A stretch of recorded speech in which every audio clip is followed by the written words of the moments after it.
ভয়াবহ অগ্নিকাণ্ডের জেরে আপাতত বন্ধ চ্যাটার্জি ইন্টারন্যাশনাল। মূল ফটকে নোটিশ ঝোলালো কর্তৃপক্ষ। বুধবার সকালে এটাই ছিল চ্যাটার্জি ইন্টারন্যাশনালের বাইরের ছবি। উদ্বিগ্ন মুখে ভিতরে ঢোকার অপেক্ষায় হাজার হাজার কর্মী, কিন্তু অনুমতি নেই। শেষ পর্যন্ত বহুতলের মূল ফটকে নোটিশ ঝুলিয়ে দেয় চ্যাটার্জি ইন্টারন্যাশনাল সেন্টার সোসাইটি। নোটিশে বলা হয়, মঙ্গলবারের ভয়াবহ অগ্নিকাণ্ডের পর বহুতলের যাবতীয় বিদ্যুৎ সংযোগ বিচ্ছিন্ন করে দিয়েছে সিইএসসি। এই পরিস্থিতিতে স্বাভাবিকভাবে কাজকর্ম সম্ভব নয়। তাই যতক্ষণ না ফের বিদ্যুৎ সংযোগ চালু হচ্ছে এবং দমকলের ছাড়পত্র মিলছে, ততক্ষণ চ্যাটার্জি ইন্টারন্যাশনালের বিভিন্ন অফিসের কাজকর্ম বন্ধ থাকবে। নোটিশ দেখে দিশেহারা বহুতলের কর্মীরা। আবার কবে খুলবে চ্যাটার্জি ইন্টারন্যাশনাল? অনিশ্চয়তার অন্ধকারে উত্তর খুঁজছেন কর্মীদের অনেকেই।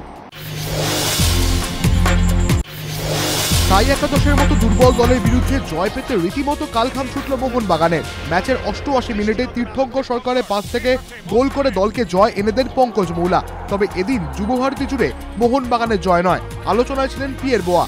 মোহনবাগানে এই মার্কি ফুটবলার জড়িয়ে পড়লেন বিতর্কে, যা দেখে বিরক্ত ক্লাব কর্তা থেকে টিম ম্যানেজমেন্ট। একই ফর্মে নেই, তার উপর ম্যাচের 27 মিনিটে গোলের সহজ সুযোগ নষ্ট করার জন্য তাকে তুলে নেন টিটি সুভাষ ভৌমিক। রাগে মাঠ থেকে ডাগ আউট নয়, সোজা ড্রেসিং রুমে চলে যান ক্যামেরনের এই ফুটবলার। তারপর একবারও মাঠে আসেননি তিনি। একই তার পারফরমেন্স নিয়ে ক্রমশ অসন্তোষ বাড়ছে বাগানের অন্দরে। তারপর এই হেন আচরণ। বোয়ার উপর বিরক্ত ক্লাব কর্তারা। কর্তাদের একাংশের ইচ্ছা ছিল বোয়াকে ছেড়ে দেওয়ার জন্য, কিন্তু ম্যাচ শেষে স্টেডিয়াম ছাড়ার সময় বাগানের মার্কি ফুটবলারের হুঙ্কার তাকে মাঝপথে তুলে নেওয়ায় তিনি অপমানিত।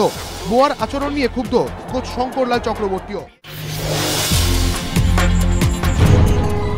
রাজ্য নির্বাচন কমিশনের পর এবার মুখ্য নির্বাচনী আধিকারিকের দপ্তরের ওএসডি পদে তৃণমূল কর্মচারী সংগঠনের নেতা। সরকারের নজরে কি এবার মুখ্য নির্বাচনী আধিকারিকের দপ্তর? প্রশ্ন তুলছে বিরোধীরা।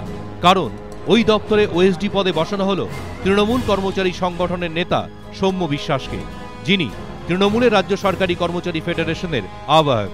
বিরোধী কর্মচারী সংগঠনগুলির অভিযোগ, মুখ্য নির্বাচনী আধিকারিকের দপ্তরের উপর নিয়ন্ত্রণ রাখতে শাসক দলের লোককে বসানো হচ্ছে ওই গুরুত্বপূর্ণ পদে। বিরোধীদের দাবি যথারীতি উড়িয়ে দিয়েছে শাসক দলের কর্মী সংগঠন। তাদের বক্তব্য, কোনো কিছুই আইন বিরুদ্ধ হয়নি। বিশ্বভারতীর ঘটনার রেশ কাটার আগেই যাদবপুর বিশ্ববিদ্যালয়ে শ্লীলতাহানির অভিযোগে হইচই পড়েছে।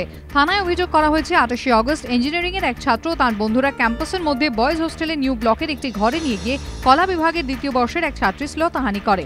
থানায় অভিযোগের পর বুধবার লিখিতভাবে ছাত্রীর পরিবারের তরফে অভিযোগ জানানো হয়েছে উপাচার্যের কাছে। উপাচার্য অভিজিৎ চক্রবর্তীর সঙ্গে কথা বলার পর অভিযোগকারিনীর বাবা দাবি করেন, আগেও মেয়েকে নিয়ে এসে উপাচার্যকে ঘটনার কথা জানিয়েছিলেন তিনি। উপাচার্য দুদিন পরে আসতে বলেন, সেই মতো এদিন তারা আসেন যাদবপুর বিশ্ববিদ্যালয়। অভিযোগকারিনীর বাবার চাঞ্চল্যকর দাবি সম্পর্কে মন্তব্য করতে চাননি উপাচার্য। রেজিস্ট্রারের বক্তব্য, সোমবার অন্য বিষয়ে কথা হয়েছিল।